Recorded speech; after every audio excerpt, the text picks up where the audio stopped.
What's up, Tailgaters? My name is Tailgate Nate. Welcome back to my channel. I'm back with yet another schedule preview and record prediction video, and today we're going to be going through the 2020 Nebraska Cornhuskers. A lot of my friends and family have been asking me to do a video on the Nebraska Cornhuskers, and it is finally here. So Nebraska is the team this year that is overall, in my opinion, going to improve from where they were last year, although their defense definitely has to step it up. Their offense is returning quite a bit.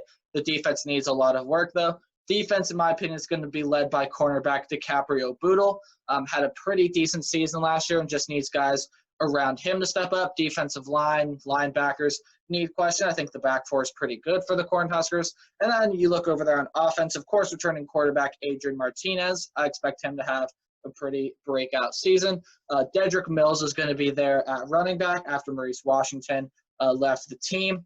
And then it looks like Wan'Dale Robinson is going to be the leading receiver. It does not sound like J.D. Spielman is going to be returning to the Cornhusker family, although he might. There's no official statement saying he hasn't yet, but from the way it's sounding, Wan'Dale Robinson is going to be their number one guy. And then recent news has surfaced, they are getting transfer tight end Jared Bubak from Arizona State, and he is a Lincoln native, so he's excited to get to Nebraska Cornhuskers. Maybe could elevate that offense just a little bit more. So let's go ahead and see if Nebraska can get back to their second Big Ten championship game. They did their first in 2012. Or if Nebraska is going to continue how they have for the past couple seasons. So here's the schedule here for the Nebraska Cornhuskers. And before we look at that, you looked in there, their 2019 record was 5-7, an overall win improvement from 4 wins to 5 wins from where they were in 2018. They were a pretty solid team, but overall just needed work. 5-7, had a lot of tough losses and games that they lost that they shouldn't have, such as the game against Purdue when Purdue was really beat up. They still found a way to lose that game, and overall just never seemed to get into shape. They started out okay. I think they started out like 4-1 and just fell ever since then. Then you'll see up there their home games are going to be in red and their away games are going to be in black. So without further ado, let's go ahead and look at the Nebraska schedule. First game of the season. To me, you should not overlook this game at all, Nebraska and Purdue.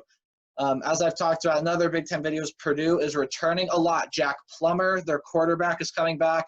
You're going to get weapons like Rondale Moore back for the Boilermakers, and Purdue's going to be a really solid team next year. Nebraska gets them at home, though. Nebraska's got a lot of questions on defense, and I'm thinking Purdue's offense with Rondale Moore, if Nebraska can't figure out stuff in the short time they have this offseason, if they just can't get their act together and their defense can't step it up in this first game of the season, Rondale Moore is going to have a monster game against Nebraska, and which could lead to their demise. I think the home crowd, though, is going to have an impact on this game, and I see Nebraska beating Purdue. It's going to be a close game, though. Then their next two games are against Central Michigan and South Dakota State. I see them easily winning both of these games. Central Michigan, not a very good team. They should win that one.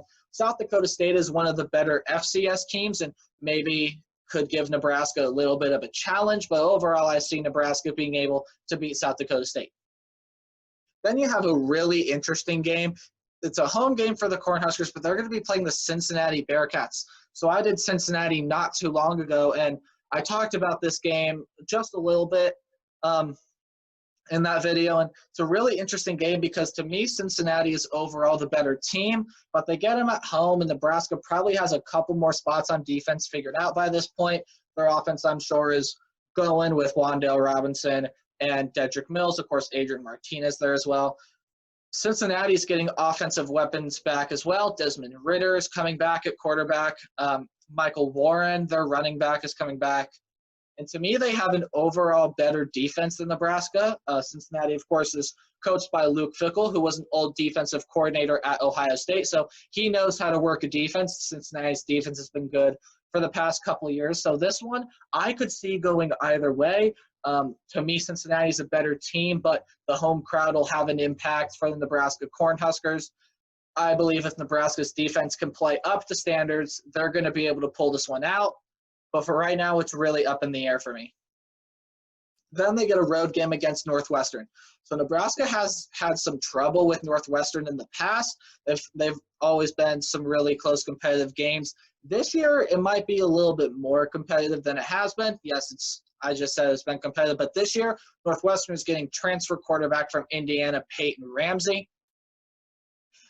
And Northwestern was not a very good team last year, but their passing attack did not prove to be great last year for the Wildcats either, but Peyton Ramsey is going to come in and change that.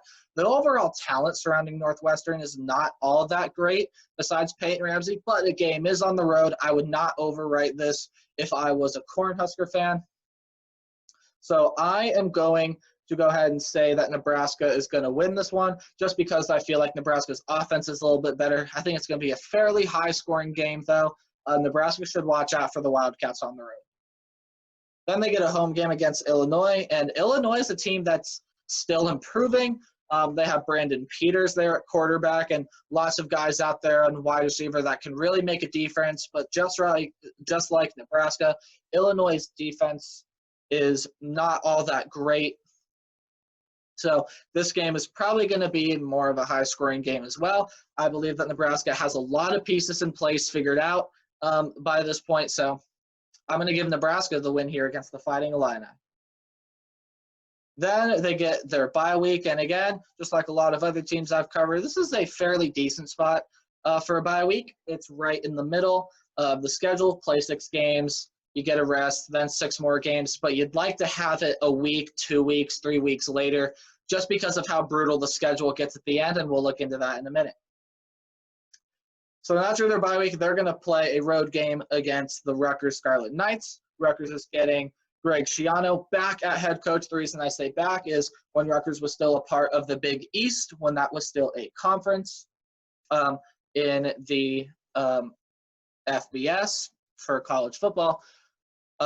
Rutgers was part of the Big East, and Greg Schiano was their head coach, and they were making bowl games. Rutgers was a fairly decent team. Now they get Greg Schiano back, and Greg Schiano's had a lot of experience as a defensive coordinator at Ohio State. So this one could be fairly close for a little bit, but I see the Huskers being able to pull away with this one at the end.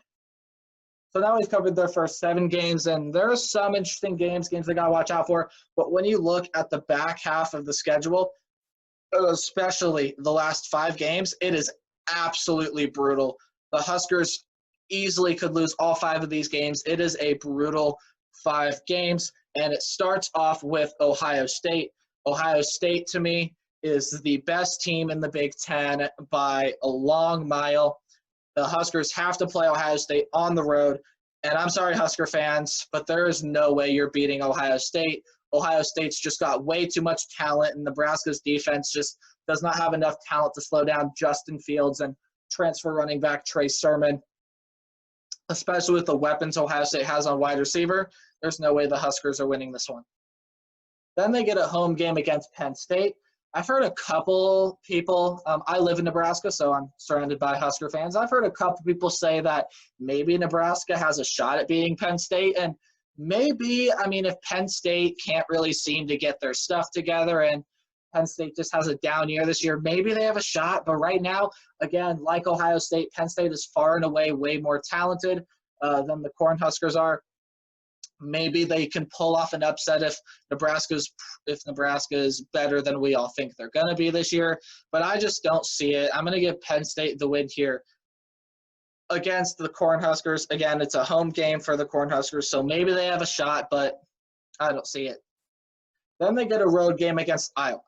So this game is a little bit interesting because Iowa's definitely going to have a down year, but Iowa is a really, really good team at home, which is where Nebraska is going to play Iowa. They're going to play them in Kinnick Stadium. Iowa's losing a lot, though. They're losing Nate Stanley, AJ Epinesa, Tristan Wirfs. Lots of other guys are gone for the Hawkeyes, and overall going to have a little bit of a down year, but the Huskers have to play them on the road, and Iowa's never an easy team to play at Kinnick Stadium. I believe that Nebraska is going to be the more talented team than Iowa this year, so Husker fans, this might be your year to beat Iowa, but because it's in Kinnick, I could see this game going either way, just like the Cincinnati game. I could see this game going either way. Nebraska, to me, is the far more talented team, as I've said, but they have to play Iowa at Kinnick. It's going to be a hard one to win. Again, it goes either way for me. Then they get a road game against the Wisconsin Badgers, and much like the game at Ohio State, I don't see a way that they can win this one either. Wisconsin is way more talented than Nebraska, and they get them in week 12. Wisconsin's going to have their running game figured out, their defensive spots filled. Wisconsin's probably going to be one of the better defenses in the Big Ten this year, and I don't see a way that Nebraska can beat Wisconsin either. So then their last game of the season, it's going to be a Friday game. It's going to be a Black Friday game, like Nebraska's always played last game of the season. And instead of against Iowa, it's going to be against Minnesota. So Minnesota, I have it 10-2. I did a video on Minnesota a little bit ago. But I had Minnesota at 10-2, and I had them beating Nebraska. And I'm going to tell you why. Minnesota has far and away one of the best wide receivers in the Big Ten in Rashad Bateman. Tanner Morgan is going to have a breakout season. He had a breakout season last year. This year, I believe his numbers are going to beat what he did last year. Tanner Morgan this year is easily going to throw over for 3,000 yards, and Rashad Bateman might even have a 1,000-yard receiving year. Minnesota's defense is losing a lot, and they have to replace Antoine Winfield, but overall, Minnesota's defense should have everything figured out by now. It's the last week of the season. Again, Nebraska's defense will probably have everything figured out by now. I think this game could be fairly good. It could be a fairly decent game to watch. But Minnesota's offense just pushed it over the top for me. They have their quarterback is better. Tanner Morgan's better than Adrian Martinez. Rashad Bateman is better than Wan'Dale Robinson. And even if J.D. Spielman comes back, Rashad Bateman is better than him. I think the only offensive spot that Nebraska wins is the running back game, but overall Minnesota's running game is still one of the better ones in the Big Ten, and they're going to have, like I said, everything on their defense figured out. I don't see a way that the Cornhuskers can beat Minnesota.